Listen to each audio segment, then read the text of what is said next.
Hello, everyone, and welcome back to Conversations with Dad. And tonight's topic is if you don't know where you're going, you won't get there. Dad, go ahead and say hi to everyone. Oh, there. All, Absolutely. If you don't know where you're going, you're not going to get there. In fact, you won't end up much of anywhere. all right, but first, the legal disclaimer. The Bobtheorc Show is purely a work of fiction and is for entertainment purposes only. Any resemblance to real world people or events is purely coincidental.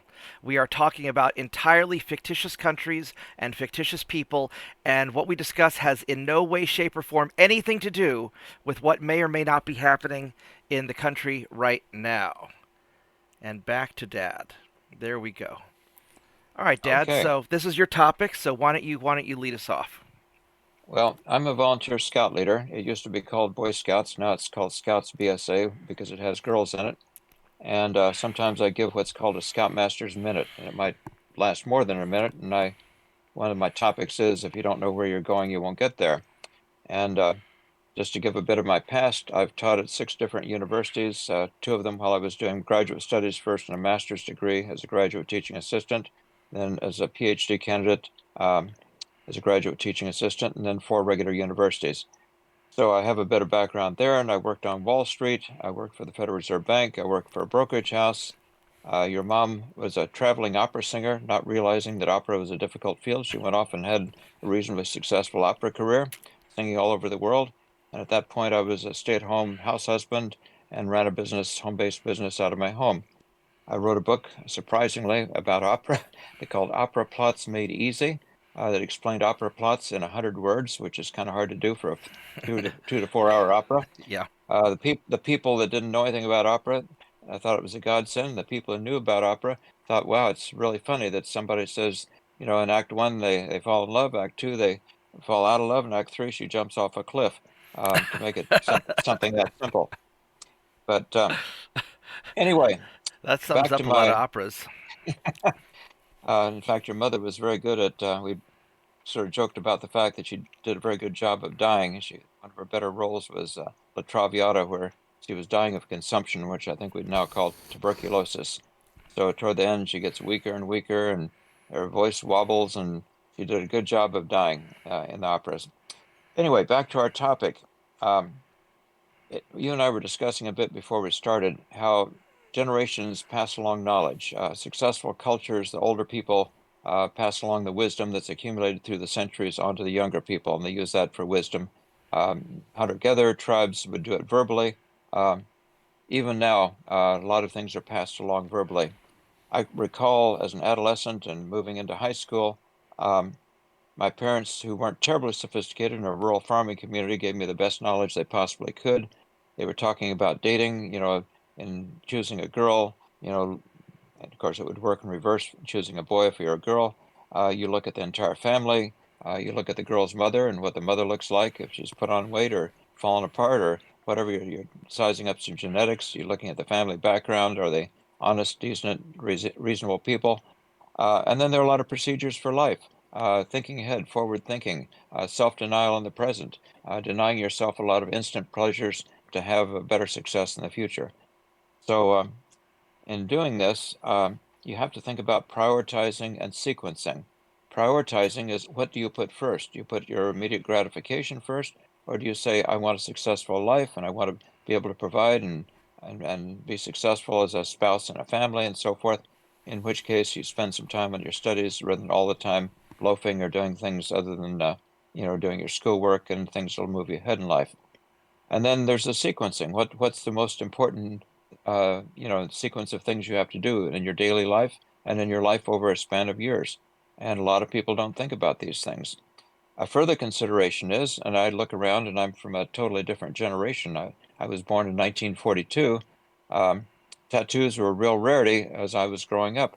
Now you see a lot of young people and girls want to look attractive for the guy, but if they have 12, 15, 18 tattoos all over their body, uh, that's going to shut out a certain amount of their prospects on finding a good guy. Some men jokingly refer to them as tramp stamps. Well, that's it may just be a way of I don't know quite what the mindset is of doing that. And you have other things. what I would call substance abuse. Just, no big deal. Yeah, it screws up your life, but aside from that, no big deal. Um, I grew Well, up in a and culture, it could kill you. and it can kill you, but in fact, you just came across someone that died tonight of an overdose, maybe an accidental overdose. Yeah, We're I've lost a couple of friends over the years to drug and alcohol related accidents or overdoses or anything like that. Yeah. What's interesting is I grew up in a culture where my family and your mom's family, drinking was pretty much a rarity. Smoking was a rarity. And yet all the major media, the movies through the 1930s, 40s, 50s, 60s would show smoking. And as a child, I looked at some of the picture magazines, Time, Look, um, magazine, Newsweek, and they'd have full page ads, and they show a man dressed up as a doctor with a stethoscope around his neck and saying, "More doctors smoke, whatever cigarette, Chesterfield or Lucky Strike or whatever it was. More doctors smoke this cigarette than any other."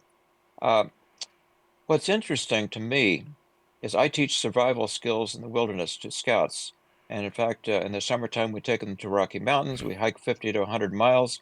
We get out in pretty pure wilderness. There's a safety net and it's on a scout ranch that's 200 square miles. But nonetheless, there are bears, there are mountain lions, there are all sorts of wild creatures. But if you follow good procedures, it's not that dangerous. What people don't really consider is when you're in civilization, there are pitfalls just as dangerous or more so. Like, hey, no big deal, try this drug, no big, just get high for a little bit. See, it won't affect you that much. You won't get that hooked. And people end up getting into something that maybe they shouldn't. So anyway, prioritizing, sequencing are crucial things. We teach the kids put a backpack by the front door with your schoolwork in, so when you're going off to school, you won't forget it. Pack in all your homework right then and there. Um, my wife right now, your stepmother, your mother passed away from cancer, and I remarried. Um, she had some friends, and we met for a meal, and they brought along several young kids, school-age children. And I said, we shouldn't let this meal go too long. You'll have to do your homework afterwards. They said, no, sir, we've already done our homework. Well, they were an immigrant family, a legal immigrant family, and they'd done their homework. Well, their way of bootstrapping themselves up was to do the homework. Um, a lot of kids come home from school, and it's like pulling teeth for the parents to try and get them to do things they ought to do. They do their video games, they rant, and they scream, and they run around, and all that. And then 10, 11, 12, 1 in the morning, they're still fighting to do their homework, and they get 4 hours sleep, and then they can't function at school the next day.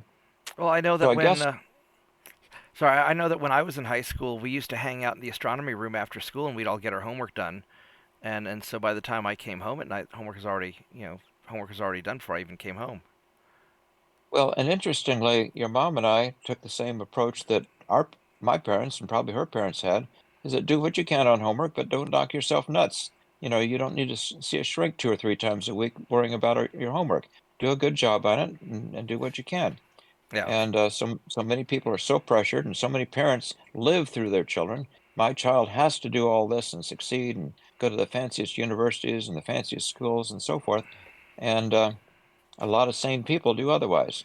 So, and it's interesting, you and I've discussed that we have two kinds of people in America. We have Americans, primarily the kind that used to live in America up, Western European background up through the 1950s, Well, 60s, maybe 70s. The people who hold American values, and then you have the people who are just kind of here hanging out, and they're not really involved in American culture. They're not really involved in and it's not necessarily a racial thing. America's an idea, not any. America's a very unique country in that we're probably the only country in the history of the world that doesn't have a racial identity. It has an idea identity. It's a cultural identity. Americans Good can point. be of any genetic background. You know, when you look at Greece, Greece is full of Greeks, people who have historically, been there, in Greece. The English are English, the French are French, Russians are Russians. You know, you could Although, say that. although less and less so now in this day and age. Well, The yeah, world is fracturing. Yeah. oh yeah, and you've got all kinds of migrations and whatnot occurring. But America, as far as the United States of America, I'm not talking about the Native Americans who were here obviously before us. But as a country, the United States of America is made up of people of any walk of life. Well, you're Uh, you're in Oklahoma where there are Indian tribes. A lot of these people have intermarried and intermixed, and they're 132nd whatever Cherokee or whatever Indian tribe, but they pretty much American Indians in many cases, probably most cases, have become just regular Americans. in many cases, yes. I mean, it's like the ones who, my buddy Christoph, who lives next door to me. He's a Kickapoo Indian, but I think he's only, maybe a quarter Kickapoo. I think, the girl down the street. I think she's about 1/16. But Oh, America has yeah, historically been a melting pot. yeah. Melting pot. Well, and I What know, the that our family has been in America, for hundreds of years. I don't know, it never even occurred to me to ask, what our genetic makeup is. I know that, in modern history, I'm half Greek because mom's side of the family's from Greece, and your side of the family's been in America, forever, historically of English or German descent. at least since before the Civil War. In fact, Yeah. my grandfather called some of us aside when he was getting older and took out something and gave each of the boys a button, military button, brass button, nice and shiny. Well, it was tarnished by that age and time. It come from the Civil War, and it said GAR, Grand Army of the Republic. In fact, um, down along Central Park is a GAR, Grand Army of the Republic Square. Um, People don't even realize, what Grand Army of the Republic. And of course, now all white people are bad because they ignore the fact that maybe your ancestors, my ancestors, going way back, fought in the Ohio regiments, fighting on the behalf of the North to free the slaves. At least that was part of the issue in the Civil War. Yeah. Well, and didn't some of our ancestors were involved in the Underground Railroad in Kansas, is my understanding. Absolutely, yeah. No, the little town I grew up in Kansas was right along what they called the Underground Railroad, which was basically just shuttling people from house to house, going 20, 30 miles north at each instance along the way. But it's interesting. We pretty well eradicated racism in America, but now it's reverse racism that your skin color, which you can do nothing about, makes you a bad person, if in the view of some people. And it was Martin Luther King that said he wanted people to be judged by the character of their soul, that by their behavior patterns. But Yeah, the I don't content know of their that. character, not the color of their skin.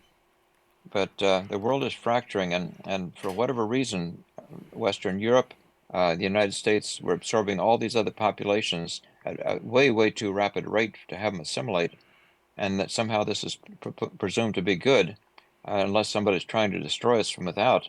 As we've discussed, the CIA, the American CIA, goes and intervenes in foreign countries, and for not a whole lot of money, they can come in and, bribe Congress and, or bribe executive branch or whatever, and bring in people. Um, I don't know. It's a weird world, as they say. If you're Yeah, well, beyond a and certain age, well, and just as you just live as in a the world you CIA, don't understand. yeah, just as Mhm. the CIA does this to other countries, I'm sure other countries are doing it to us. And The well, question, this begs back, how do you survive in a situation, up until the last 20 or 30 years, we presumed that each successive generation in America would have a higher standard of living and America would be a better and better place. And the thing's gone into reverse. And that's what's concerning to many people. And whether it's moving upward or moving downward, this gets back to the whole thing. If you don't know where you're going, you're not going to get there. And I think passing along good family values, or if you don't come from a family that's has good solid values and intact parents and so forth, then you look around for mentors. And as I was growing up, the religious leader in my church, the minister, my scoutmaster, my father, my mother, you'd look around at people that you thought were good examples and try and pick and choose their better characteristics and incorporate those into yourself. yeah. Well, I know that, my generation is probably the first generation of Americans where we're not as successful as the previous generations, your generation. And thankfully, I've always had a very, you instilled in me a lot of purpose and systems that I can operate under to be successful. I'm doing a lot better than most of my peers are. Um, I think the hardest thing in life is to figure out what you want to do, where you want to go in life. But once you figure out where you're going, then everything else is just a matter of details, working out the process.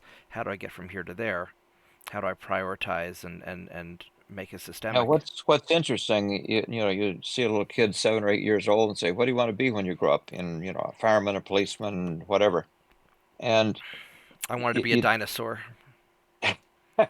I remember you were interviewed for kindergarten, and you were talking all about the dinosaur era and so forth, the and, different and dinosaurs. and the destruction of Pompeii and Mount Vesuvius and all You that. were way Yeah, back. You got in without any problems. Um, anyway, you need basic skills.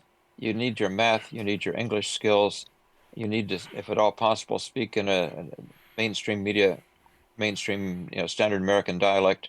Um, for whatever reason, some subcultures in America pride themselves in speaking in a way that wouldn't necessarily enable them to take a regular job.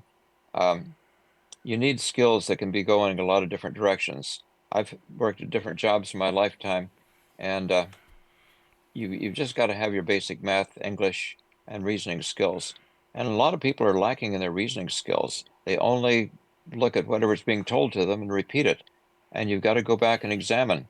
When we're out in the wilderness, hiking in the middle of nowhere, and you pull out your map and your compass, there are procedures. You turn the map. First of all, you find north. You find the declination, which is the difference between magnetic north and true north, which usually isn't too much, might be 8 or 10 or 12 degrees. You then rotate the map so it's pointing true north, and then you sight on various points. There's a mountaintop there that looks like Mount Baldy. This one looks like Mount Phillips. Over here we've got something else. And you draw lines on the map, so to speak, either literal lines or figurative lines, and say, okay, those lines cross, we've triangulated, we're right here. And you sight on a third objective and say, okay, all three lines cross here. This most definitely is where we're at. And in the real world, somebody with something to gain, the front of a breakfast cereal box says new, wonderful, vitamin enriched. Well, stop and consider. The vitamins they're going to give you are going to be chemical vitamins that aren't very nutritious. If it's called Fruit Loops, it probably doesn't have any fruit in it. And you have to look all over the box, and then it's hidden somewhere in little itty bitty gray type on a slightly lighter gray background. It'll say ingredients, and it'll have 20 or 30 ingredients, two-thirds of which are sugar. And you might as well just go buy a 5-pound bag of sugar and eat it, which has energy but no nutrient value. And the sugar will, of course, cause you all sorts of issues over time. The Food and Drug Administration is supposed to protect us, but they don't mind if, as long as something isn't an instant poison, if it corrupts your body over time, then no big deal. You can always take pharmaceuticals to mask the issues. So the pharmaceutical companies are happy. In fact, up until the last 20, 30, 40 years, people didn't take all these pills. Average person, 65 years old, takes at least 7 different medications.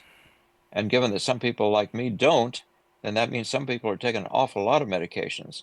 And most of these just cover up the problem, mask it. In fact, one thing you and I were talking about earlier, Thomas Sowell was saying there aren't pure choices in this world, there are trade-offs. So yeah. anything There's you no do, perfect solution. It's just a matter of every choice you make has a benefit and a drawback, and you have to decide which trade-offs do you want to make. which is the better benefit and which is the lesser drawback and so Yeah. forth. So anyway, this takes us through a lot of this. Any other thoughts? If you don't Well, know where you're going, you won't get there. well, my one of the thoughts that I've always had is that when choosing where you want to go, don't get too specific. Because you're going to change the specific. It's like choosing a major in college. You're going to change your major at least twice. And so focus on the fundamentals. In college, I knew that I needed a lot of math, a lot of science. I wanted to study some history, things like that. In life, I've changed my, what I specifically want to do, quite often. I want to be an architect. I want to be an astrophysicist. I studied both of those in college. Now I'm just some guy running a computer store and Well, you're doing. talking about a Swiss Army knife But that can do a yeah, variety of functions. but from a broad sense, I knew that um, I wanted to be the guy that when I walk into a room, people will listen to me because they know that I can solve their problem. And so, in order to do that, that's my destination. I want to be able to solve problems regardless of what they are. And so, to do that, I had to develop a broad understanding of a lot of topics, and then some specialized knowledge I can gain depending on what I'm trying to do. But you have to have at least a basic idea of where you want to go. You don't need to get too specific, but I knew that I wanted to make a living solving problems and helping people, and I wanted to be able to build things. And and that requires certain underlying skills. I knew that I wanted to have, some house that was my own. I wanted to not end up in a toxic relationship, so I've always been very careful about the women that I date. So I have a basic idea of what I want to do. Now, as far as the specifics go, you can work out the details, I think, as you go along. But, um, I knew that I never wanted to be dependent on any substance, and so I don't drink, I don't smoke, I don't do drugs, I don't do any of that stuff. I don't want to Now, be. what's interesting, what's really interesting is a surprisingly large percent of our population doesn't drink alcohol, doesn't smoke, doesn't do drugs, and yet the perception from all the major media is that, hey, just absolutely normal. Just go ahead and do it. Well, I think that there's a. I'm not going to call it a conspiracy, but there's definitely a motivation for the people in charge to have a dependent, dumbed down population that's more subservient. It's the same reason why IT companies like hiring foreign workers because it's easy to get them to comply. I think that. Uh, quick side thought, something interesting. I came across something. Elon Musk was saying that out of his approximately 20,000 employees, zero, as in zero, came down, died of COVID. In other words, you have a healthy, educated, fairly well fed, exercised, not perfect, but 20,000 people, zero. And he knew because they badged in for work each day. In the meantime, media would take, and something like estimated 95% of them died of other causes. All of a sudden, there were no deaths due to other causes, that these comorbidities, every time somebody died, as long as they were shown to have had COVID, they were rated as a COVID death. So it appears, going back as we're raking through these numbers, the COVID thing was largely a hoax, and Well, down to vaccinating children and young well, I people who don't. didn't need it. I don't know. I don't know. Well, let me think how I want to unpack that. So I know from talking to Dr. Mazetas that the he didn't have he didn't have any of his patients die of COVID. Now I do know people who did die of COVID, but they had other health issues to begin with. Um, No, I it'll clearly take down people that have other health yeah, issues, but I we were all sold on the thing that you've got to well take this vaccine no matter what. I think that, and I don't know how I much I was want. here on the East Coast. You couldn't function.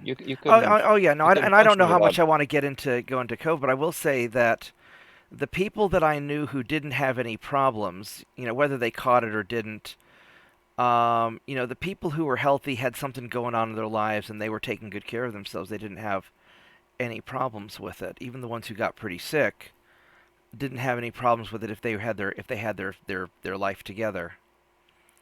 Um, I think coming back to the topic, all of these little anecdotes that we see in life all come down to you have to that there's some basic things that you have to get right in life, and if you get the basic things right, then everything else falls into place.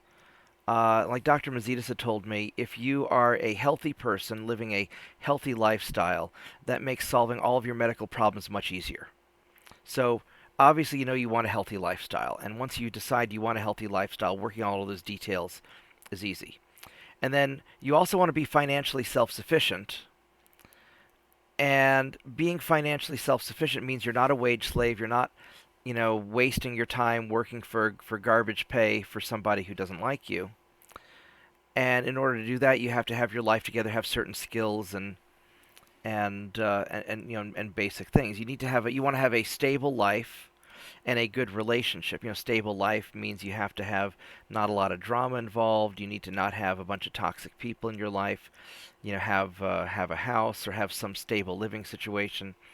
You want a good relationship with with your romantic partner, which means make good choices regarding who you're going to date. And all these things start with the decision of I'm going to have my shit together and how you're going to how you're going to navigate that, how you're going to work that out. And so I think that the hardest part that I see is that young people don't understand what are the important things they have to get right and what are the not so important things. You know, like everybody's so focused nowadays, oh, I've got to get through college so I can get this career and do whatever. But the important thing really comes down to you need to have your bases covered. You know, your health, your ability to think. The specific degree you get's less important than just having a general Well, and education. so many people choose a college major that might be a pushover, easy to do, but may not have any real world application. Oh yeah, we used to make fun of letters majors and poets, in school. And realistically, if you're not going to college for something hard, science, engineering, something like that, there's not that much of a demand out there unless you have a plan. I know people who were history majors because they wanted to teach or they wanted to write books and stuff like that. And that's different from I just want a degree to make mom and dad pay for college Well, because I want to get many, drunk. many years ago, right after World War II, a college degree would entitle you to a job. In fact, just a high school graduate could get a decent job and support his family. Now you've got, a family, you've got three jobs between two adults, and they still can't make ends meet. So the economy has gone downhill considerably. Yeah, so I guess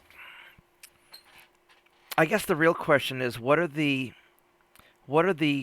discrete steps that a young person can take to get their life on track. Assuming they have some basic idea of, I want to have a. Let's say their goal is they want to have a stable life, have a family, and not be a wage slave to somebody. What are the concrete steps that they need to take in order to achieve that? Let me kick this off with nutrition. Um, you come home from school and you have a carbohydrate type meal, you're going to be sleepy and have no interest whatsoever in doing homework. I recall back when I was working at the Federal Reserve Bank, I'd have some what I thought was nutritious oatmeal in the morning, and literally an hour or so later, I was starving hungry again. And then a food cart would come along, and the guy'd ring a bell. He'd take an elevator up and down, roll a cart up and down the halls. We'd all have, some jelly rolls or whatever we'd have. And then 2 hours later, we was famished for lunch, and on and on. The typical American food that we're eating now, that we didn't eat historically, uh, leaves us numb and spaced out, and our minds are sort of fogged up and so forth. That if you don't even have decent nutrition, and then the kids are indoors and don't do exercise in many cases, and I think many schools have cut out phys ed classes, no matter how much your desire is to succeed, you're not going to get anywhere without a healthy lifestyle. Okay, so step one, healthy lifestyle, and I know that with me, with all the stress that I have to deal with work, if I wasn't exercising and eating a largely, carnivorous or ketogenic type diet, I I I definitely eat a lot of meat. I eat vegetables. I don't eat a lot of sugars and crap, and I try to exercise at least a little bit every day, and that keeps me going. So at a minimum, yeah, you need to take care of your body. What else do you see Well, and then you as got crucial? priorities. I find as an adult, I'm what you might call semi-retired, and yet sometimes I spend an entire day doing nothing but have-tos. People want to have free time or they want to do their video games or whatever. I It'll be late at night before I go to bed, and for the first time in years, I read a novel, read an interesting book from cover to cover. I hadn't had time for and it was all I could do to find time to read a couple chapters every now and then. I'm constantly, constantly doing my have-tos, but if you don't stay on top of your have-tos, it all piles up and you sink.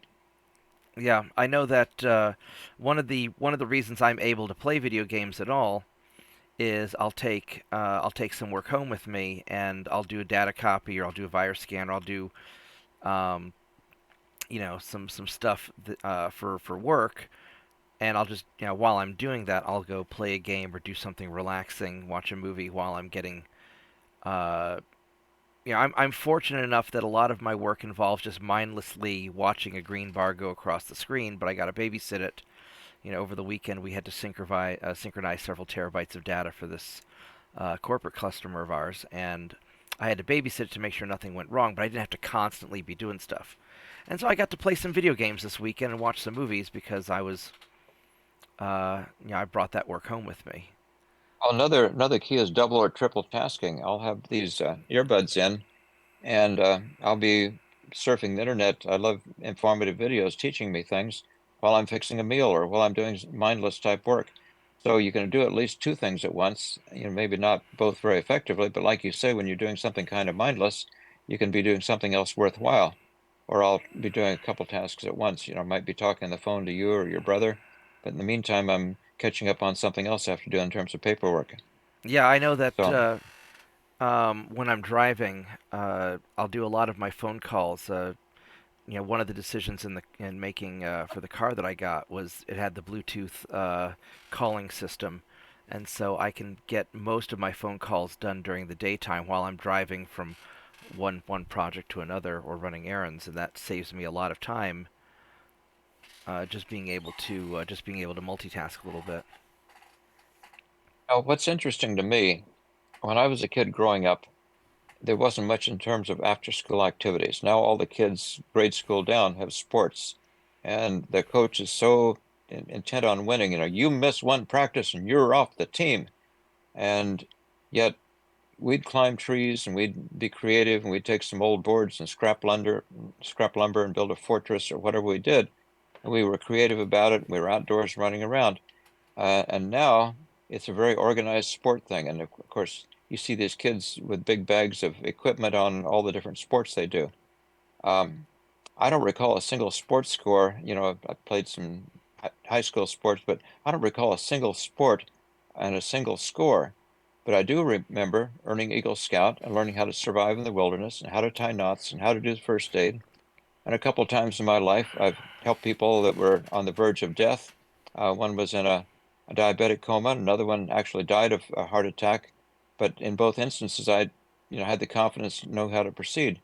So the question is, do you do something mindless or even something, sports seem they're a way to get some exercise, but often there are injuries in the sports. You can exercise without feeling like you have to play injured and injure yourself trying to win. So there's a lot of prioritizing to this. I mean, I know from my perspective, I really enjoyed wrestling, and um, a lot of the wrestlers would do wrestling in the wintertime and football in the fall. And my doctor, because of my bad knees, told me that I could really only do one or the other. So I chose wrestling, and the rest of the year I'd have to recover. That way I wouldn't hurt myself too bad. And I think that there's a certain discipline you get from playing sports that's important. But I also agree that you don't want to overbook yourself. Just doing wrestling and Boy Scouts filled up my schedule enough that I wouldn't have had any time to hang out with my friends or study if I was doing any more than that. But I do see a lot of kids being just constantly overbooked, and then when they're not doing when they're not doing their pre-organized activities, they have their face buried in their face just buried in their cell phone. Um, And or seeing a shrink twice a week. yeah. Um, What have we not covered? Are we pretty well clear on this? I think that's a pretty good summary of things. I mean, we sort of had some of our conversations ramble a little bit, but it's nice to be able to. A lot of the conversation we're having tonight is I'd be on the phone talking to Dad about this kind of stuff anyway, and so I like the idea that we can record some of these and maybe pass something on to younger generations. The important takeaway is this: you've got to have some basic idea of what you want to achieve in life, or what you want to accomplish with the task at hand. Um, and it doesn't matter if it's your life goals or if you're leading a group of people or even leading a nation, running a business, or just trying to find your way to the grocery store. If you don't know what your objective is, you're not going to be able to accomplish it. And then once you choose your objective, you have to break down what things do I need to do to accomplish that. In my life, for example, I knew that I wanted to be able to have a nice life that wasn't too stressful and allowed me to pursue my hobbies and also make a difference in the world. And so I pursued an education that allowed me to help build things better. And you just have to kind of break down what it is that you want to do and then how you're going to do it. And if you don't have a plan, you're not going to get anywhere. and so that's And the then the bottom line. economy went downhill, and your low stress life is a lot higher stress than you'd like. Well, unfortunately, the people who should be running the country aren't usually the people who want to run for office. So uh, that's just how the world works. At some point, we ought to make a video about how to beat the system, and maybe that can be our I maybe I think you keep your head down and do the best you can. yeah, Anyway, so people don't go take your stuff. Well, I think Dad, we're good for tonight. yeah, thanks for calling me, Dad. I always love spending time with you, and I hope people enjoy these conversations that I have with my dad, and hopefully we can start making this a regular thing again. Sounds good. Okay, have a good night. All right, good You want night. to do your closing? Yeah, I'll do my closing disclaimer again. Once again, this show is a work of fiction. It's for entertainment purposes only. Any resemblance to real world people and events is purely coincidental. The only real thing about the show is this is my actual dad, and I hope everybody has a good night. Goodbye.